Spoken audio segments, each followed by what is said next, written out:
Hello everyone and welcome. Today I'm going to be putting together kind of a what you can expect when multiboxing Rift. Um, for context, in case you're watching this video much later in the future, software multiboxing in World of Warcraft was essentially banned by Blizzard about a week ago, and there's a few of us that are kind of looking for what our next steps are. I personally chose to play Rift, at least for a little bit. And I'll kind of be going through my thoughts and whether Rift might be something you want to explore. So some context as we go into this. So this is just a dungeon that I ran using Rift's Dungeon Finder tool, and there's a few things I should point out. So the meta of Rift in a 5-man group is that it's 1 tank, 2 DPS, 1 support, and 1 healer. Is enforced by the Dungeon Finder tool, much like how Blizzard's meta of 1 tank, 3 DPS, and 1 healer is required. That being said, it's not necessarily, you don't necessarily need to run that meta to complete the dungeon, and much like World of Warcraft, you can swap your talents once you're in a dungeon. Other things I've noticed are that it's not very balanced. There are definitely some souls that are much better than others. Souls are actually like the talent specs within each class. The cool thing about souls is that there's a lot of them, and there's very few classes. So there's really only 5 classes, and each class has I want to say at least 8 souls. It's pretty crazy, and there's some of the souls are DLC. You can do some research. Some of them are much better than others. In this video, I'm running 1 cleric tank, 2 rogue DPS, a rogue bard, just because I didn't feel like changing his talents, and a chloromancer, which is a mage healer. And I gotta say, I played this game on launch, and I really like the chloromancer. Chloromancer is a ton of fun to play. You can quickly swap your soul to do DPS. They do great raid healing from what I've been reading, and I'm really excited to kind of explore chloromancer more. So you'll see in this video just a bunch of green being spammed on the left. Essentially they're like disc priests, right? They heal through DPS. They don't really have bubble mechanics per se, but they do a lot of group healing. They also have crazy AoE heals as you get up higher later. They actually have a spell called Wild Growth. It's actually kind of funny if you think about it. So I believe we're at the first boss here. And you can see he's pretty easy. He's got 2 ads. I quickly delete those. You notice the dungeon isn't very challenging, right? And I'm kind of expecting that to change. I think part of it is because I'm auto-scaling up higher than... I'm auto-scaled to the highest level of the dungeon, which is 28. So a lot of the mobs are green to me. And my strategy here is basically just to go around in AoE. So you'll see I'm just going to pick up group packs. I don't actually have AoE on my rogues at this point, but my cleric does some pretty crazy rogue DPS.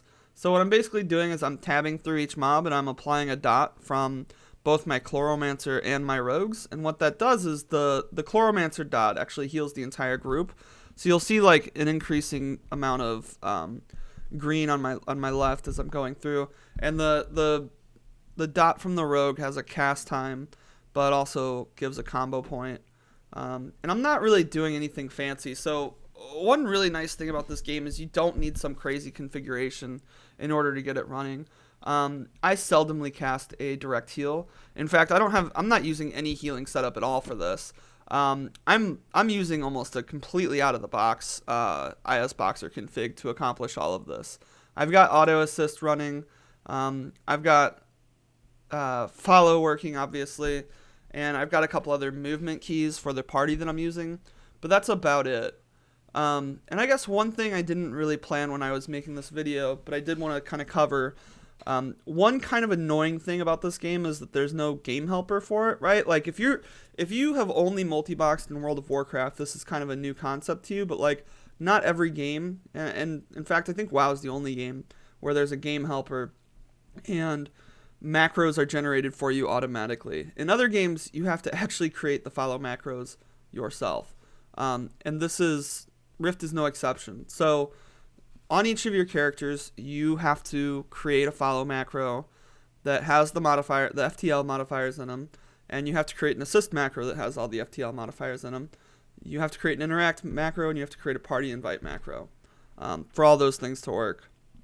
Now, one nice thing I will say is that you can turn on mouse repeater, and it's not too bad. Mirai covers that in his Getting Started with Rift video, which I absolutely recommend everybody watching. On the dualboxing.com forums, I have a post that basically gives like every getting started thing that you could possibly want. And I absolutely recommend checking that out if you decide to actually pursue this game.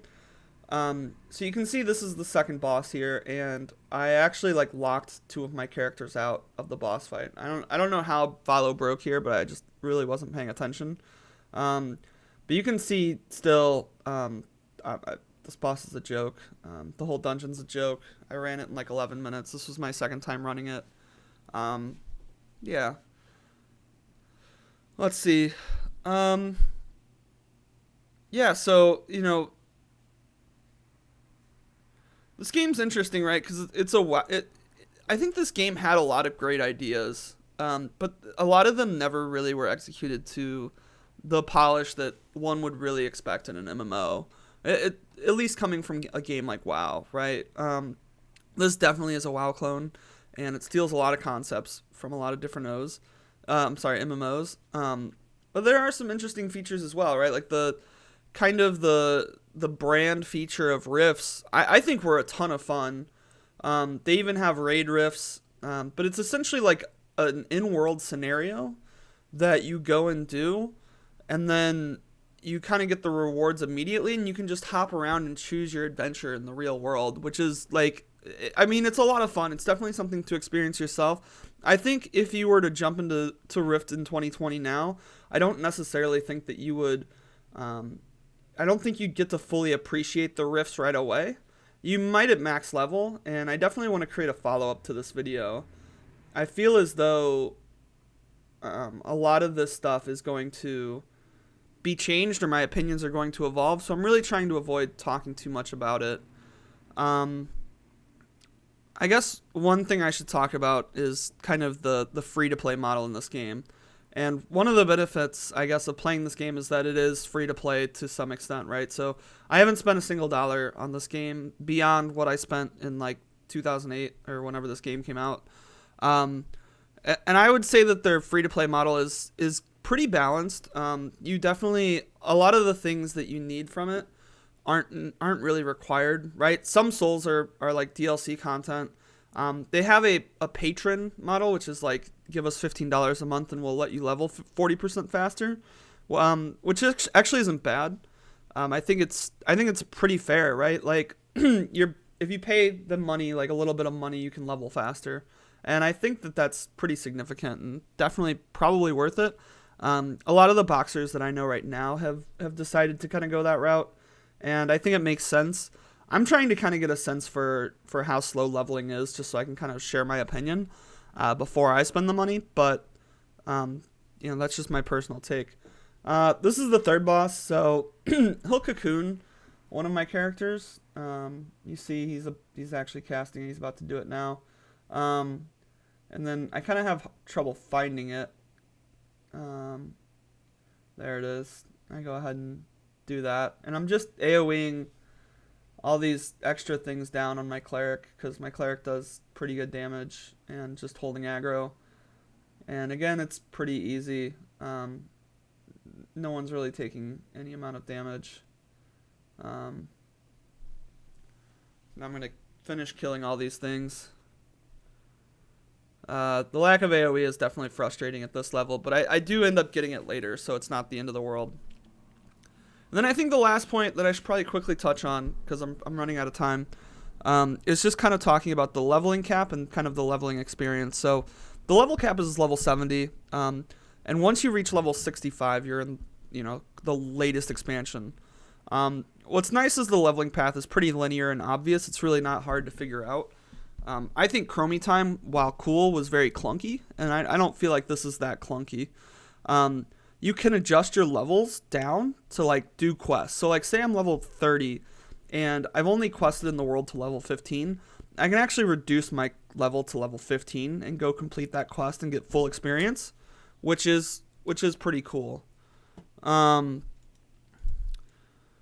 So you basically have two main leveling paths, though. You can either quest through the world in order, or you can do what they call our instant adventures. Instant adventures are like the absolute best way to level. But if you want to experience the story, right, like you're coming to the game and you're like, I just want to play this game for a few months. I want to see what the story's about. You're not hugely penalized for that. It is a little bit slower. You'll have to travel around, which I feel like will definitely slow you down. But it's really not a terrible way to level either. Let's see, what other notes do I have? Right, okay, this is the last boss. You notice follow broke there again, so I had to make sure I didn't lose that.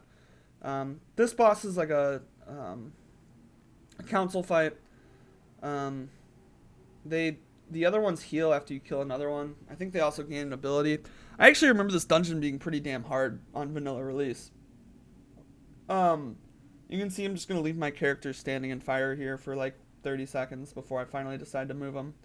I'm not really paying attention in most of this dungeon, if I'm being completely honest. But yeah, I think in closing, right, I think Rift is actually a really fun game. I think there's a lot here to explore, if you want to explore it.